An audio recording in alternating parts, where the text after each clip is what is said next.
drum version. Take it away. Hey, what's going on, people? It's Juan Mango here again, doing the deck profile. So it's my drum deck. Not much to say there. So we're actually gonna start it out with my grade 1 lineup. So my buddy is Boomerang. I just can't find the buddy one, but I have 4 copies of him. Basically, when he's done attacking, he returns to your hand with his little Aussie, with his Aussie accent. Crikey, mate! So he attacks. Come back to my hand, mate. All right, so we play 4 of them. I know, so dumb. Yeah. We play twin Brutus Dragon. Brutus Dragon. Now, the reason I play him is because when you kill something, you're able to gauge a card. Basically, if I need to clear anything off to the side, I know he's 1 crit, and people are like, you should play something with a higher crit or whatever. I don't mind because my opponent kind of don't pay attention to this, and then at the end, it'll bite him in the ass if they don't kill it or just leave it out there. But doing 1 damage is whatever, but the main thing is that I get to gain a gauge, which I kind of need in this deck. So I played 3 of him. Then I played Tuck Sword Dragon. You guys probably seen this guy in a lot of builds. Just because he's 5,000 and he has Penetrate. There's other cards that have Penetrate in them, or there's the one that you pay 1 gauge and it's 4,000. But just having that 5,000 and being able to maybe attack with your weapon or something, or your grade 2 that's 5,000 or higher, it's really good because, again, there's a lot of cards with big defense or be able to get to 10 defense, and you want to make sure you can just go through for 10. And just having the extra Penetrate, you know, just hitting that 1 damage can be the one thing that saves you for the game. So we play him at 3.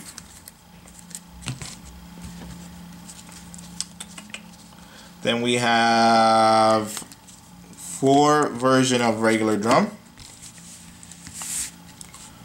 Now, of course, why wouldn't it be my buddy? Because sometimes you might not get him. You might get another version of drum, and then you're stuck with him in your hand, and you need that buddy call. So, of course, I made my grade 1 my buddy. I mean grade 0 my buddy, because I call him out all the time.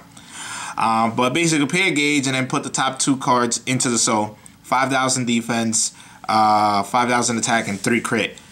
Great card. Just a staple in the deck. You need to play this card just because it's a 5,000 defense. If you need to protect yourself, you can put him in the center and protect yourself for a couple turns, or maybe a 1 turn.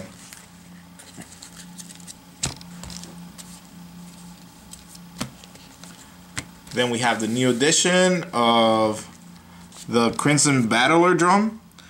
Basically the same thing as regular drum, except he has 5,000 attack, 3 crit, and then 2 defense. He has 2 soul guards from the top of the deck, which is better than, I would say, the Thunder Knight drum. I mean one soul guard. So it's just better than the Thunder Knight drum, just because he doesn't have move, but he does have the Penetrate if you have a fist, and he's at 3 crit. Kind of almost like the one from Dungeon World. But you don't have to play rock, paper, scissors. All you have to do is have a weapon that has fists in it, which you'll see that I have. All my weapons have fists. So you can't beat that. And he's very good just to have for the main drum. And of course we play the Super Armor Dragon, Drum Bucker Dragon. 7 attack, 3 crit, and 5. Now again, all of these are just 1 gauge, which makes it very affordable. But again, you want to have stuff to give you gauge, just because you're going to be playing like impacts and stuff like that. So you don't want to just rely on just these cards, and especially since you have Penetrate at 3 crit and you have move in the act of moving, so you can then play, you know, more be more strategic with your moves.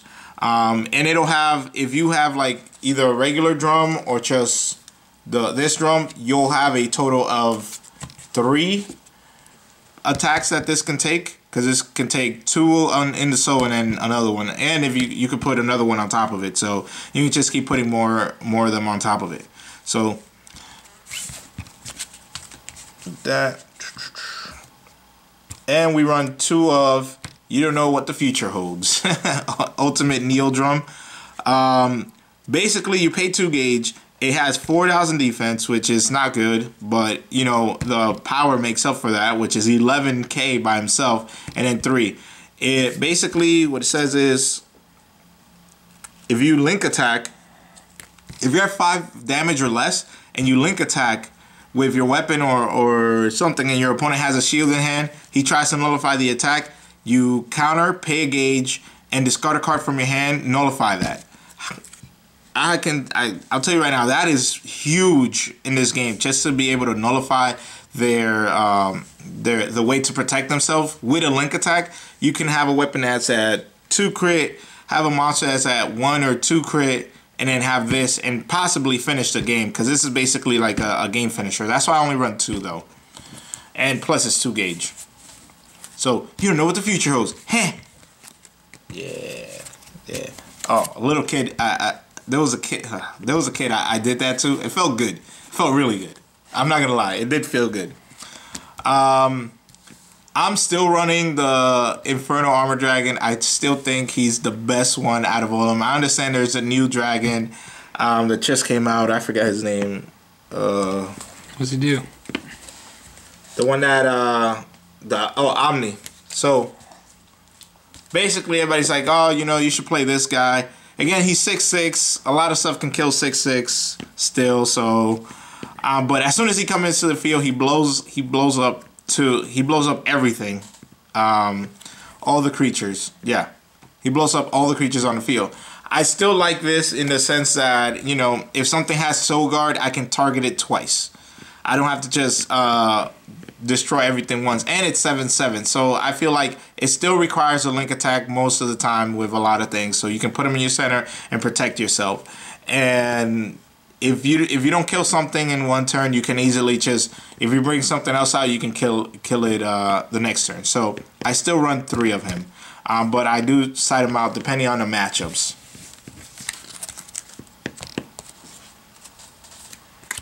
Now I'm only running 2 of Dragobond, just testing it out, seeing how I like it. Maybe I'll stick another one in there, but you can't beat this. Right before your opponent ends his turn, you can play this, give it to Drum, move him to the center, and then he has to either attack it, or if they try to kill something in your left or right, which is usually a Drum, you just play this and then you gain 2 life.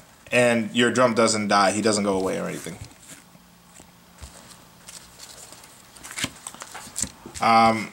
Basically killing grade 1s. I played 2 of them. I like killing grade 1s. That's it. Grade 1s or 0s. You pay 1 gauge and you kill it. So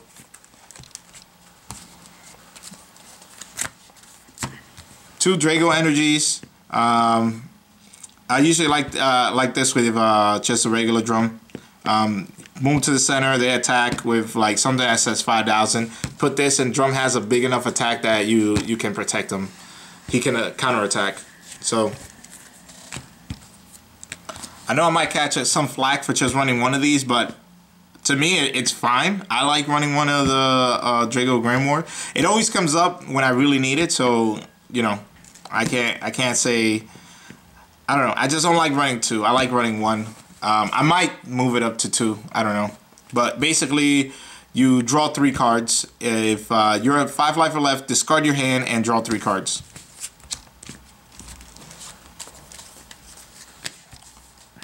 Now, another way to get more gauge is if you have 0. Yeah, if you have a boomerang dragon, and you have this out on the field, you'll be able to attack. If he comes back to your hand, gauge a card. So you have another thing to gauge a card. Now the second ability is really what I like it for, in the sense that you're able, if you die, or not die, but if you lose, if you're about to lose and then you take your final damage, you can check the top of your deck for a spell card, and if you have a spell card, boom, you gain 2 life. So if somebody tries to impact you, you play this, boom. You might survive for that turn, and then you might win on your next turn. So, can't beat that. 4 blue shields, 4 green shields, just standard. Gain a life, gain a gauge. Now we go with weapons. 5. I run 5. Technically, I run 6. I actually run 6. I don't know where the other one is. What's your 6th one? No one is. So 4 Ultimate Fist. Yeah, so I run 4 Ultimate Fists just because of the 6 and 2. That's 1 gauge. And it's 1 gauge, yes. And then I run 2 of the Steel Fist. You pay 1 life, and then if it hits, you get to gauge a card, and it has a counter that you can pay 1 gauge against 2,000. So sometimes you can make some plays with that and attack something. They play a certain card, you can pay an extra gauge and then kill it. But I actually play 4 of this one and 2 of this one, so I have 6 weapons. And now the reason why I play gauge, a lot of stuff to gain gauge, is just to make sure that I have enough to finish my opponent off with one of these 3. I played 2 of just a Gargantuan Crusher just because I run a fist. This is just awesome because in a sense, it's 3 gauge to deal 4 damage. It cannot be reduced, but it could be negated, yes. So, you know, that's why you would switch out on different matchups. And then I run Dragonic Punisher just because I like it in the sense if you go into game 1 and you're facing somebody who has something in the center that's really big and you can't get over it, but you're penetrating and you're doing damage, and they still have the monster, they're thinking, okay, I'm not going to get Gargantua or Crusher or whatever. You can still pay 2 life if you have a grade 2 and deal 4 damage to your opponent. So you pay 4 gauge, 2 life, and if you have to have a grade 2 on the field or higher. There you go. So I like taking this one in at 1. Now for my side deck, I run 2 Tembus just because I can switch them out with the grade 3. This is just for a lot of the little decks that like to rush with a lot of monsters on the field, or particularly like Magic World. So I could they have 3 monsters out, I can bring this out on the field and then destroy all their monsters without having, just by paying 2 gauge, and as soon as it hits the field. We run